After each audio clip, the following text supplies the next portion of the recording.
আসসালামু আলাইকুম, কেমন আছো সবাই? তোমাদের জন্য আমার ঈদের ব্লগ নিয়ে আসলাম। কিন্তু ঈদের ব্লগ দিতে একটু দেরি হয়ে গেল, কেননা ঈদের পরের দিন আমাদের সাথে মারাত্মক একটা দুর্ঘটনা ঘটলো। ঈদের দিন সকালবেলা থেকে আমি ভিডিওটা শুরু করলাম। আমার হাজব্যান্ড এখন যাবে নামাজ পড়তে, ঈদের নামাজ। তো এদিক দিয়ে একটু ভিডিও করে নিলাম যে ঈদে আমরা কি কি নিলাম, আমার বাবার বাড়ি থেকে কি কি দিল। আমার বাবার বাড়ি থেকে যা যা দিল সেগুলো আর কি চাঁদ রাতে আমার মা নিয়ে আসলো। এই গেঞ্জিটা শাকিলকে দিল, এই নিচে প্যান্ট আছে, গেঞ্জি প্যান্ট, এটা আমার শাশুড়ির কাপড়, আর ওইটা আমার শাড়ি। এই তিনটা জিনিস আমার বাবার বাড়ি থেকে দিল।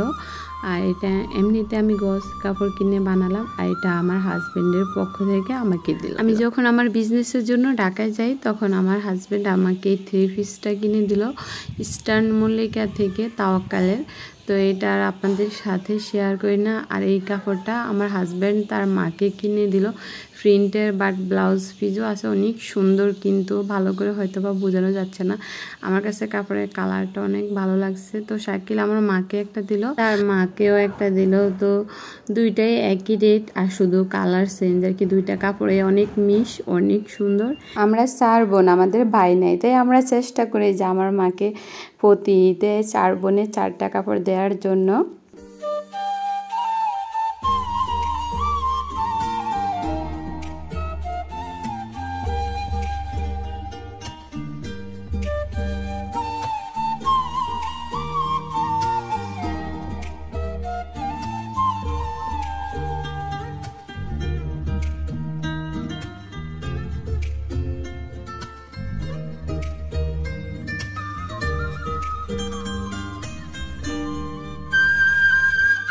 ঈদের দিনে প্রথমে আমি শাড়ি পরে নিলাম, আর আমার হাজব্যান্ড আমার আগে যে কানের দুলগুলো ছিল সেগুলা খুলে দিতেছে, নতুন করে আবার পরবো, নতুন করে বড় করে বানিয়েছি সেটা আবার পরবো। আমার বাবার বাড়ি থেকে এই কানের দুলগুলো দিয়েছে। বাবা যেদিন আমার হাজব্যান্ডের বাড়িতে আসলো কানের দুলগুলো নিয়ে, সেদিন একটা ভিডিও করেছি আমি। তো আপনাদের সাথে সেই ভিডিওটা শেয়ার করা আর হয় নাই, একদিন অবশ্যই করব শেয়ার, তখন ভালো করে আমার কানের দুলগুলো দেখতে পারবেন। আর এখন আমি শাড়ি পরে একটু রেডি হয়ে, হাতে চুড়ি দিতে মনে নাই, এখন আমি ভিডিও দেখে মনে হলো যে হাতে তো চুড়ি দেই নাই। আর এখন আমি আমার হাজব্যান্ডকে সালাম করলাম, সেও আমাকে সালামই দিল, যদিও সালাম না করলেও সে আমাকে সালামই দিবে। আর আজকে কেন জানি না আমার শাড়ি পরাটা ঠিকঠাক মতো হয় নাই, অন্যদিন তাও আরও একটু ভালোভাবে পরতে পারি আর কি। তো যাই পরলাম, এখন বাহিরে যাব, আমার শাশুড়ির সাথে আশেপাশে ঘুরবো। আর আজকে আমাকে কেমন লাগছে অবশ্যই বলবেন। রোজা ভেঙে তো একটু টায়ার্ড লাগবেই, খারাপ লাগবে হঠাৎ।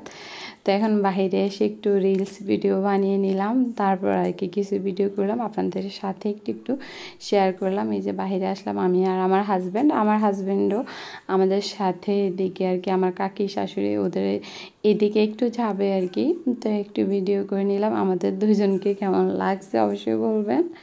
আর এই যে আমরা যাচ্ছি এখন আমার শাশুড়িদের বাড়িতে। তো আমার শাশুড়ি, আমার জায়ের ছেলে মেয়ে সবাই মিলে যাব এখন। আর ঈদের দিন তো অনেক বেশি রোদ ছিল, গরমও ছিল, তো একটু টায়ার্ডও লাগছিল। সেজন্য আবার আমরা বাড়িতে এসে আমার বাবার বাড়ি থেকে যখন জামা কাপড় দিল আমার শ্বশুর বাড়িতে চাঁদরাতে, তখন আমার মা আসার সময় তরমুজ তারপর বাঙ্গি নিয়ে আসলো, সাথে সেমাই চিনি নিয়ে আসার কথা বলছে, আমি বলছি যে লাগবে না। তো এখন সবাই গরম দিয়ে তরমুজ আর বাঙ্গি খেলো। আর এখন আমরা তারপর রেস্ট নিয়ে দুপুরে খাওয়া খেয়েছি আমার মেজু জায়ের ঘরে, আমাদেরকে রান্না করতে দেয় নাই।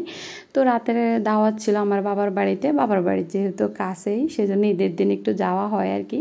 আর এই হলো আমার ড্রেসটা, অনেক সুন্দর লাগতেছে, কিন্তু আমার কাছে আমার হাজব্যান্ডের দেওয়া উপহার, ঈদ উপহার আর কি। তো আমার বাবার বাড়িতে আসলাম, সেমাই দিল, তারপর এই যে 2 ধরনের পিঠা দিল, কোকা-কোলা দিল, তারপর দই দিল, সেগুলো আপনাদের সাথে আর শেয়ার করলাম না। দই একটু পরেই খেলাম, আমার মায়ের হাতের বানানো দই।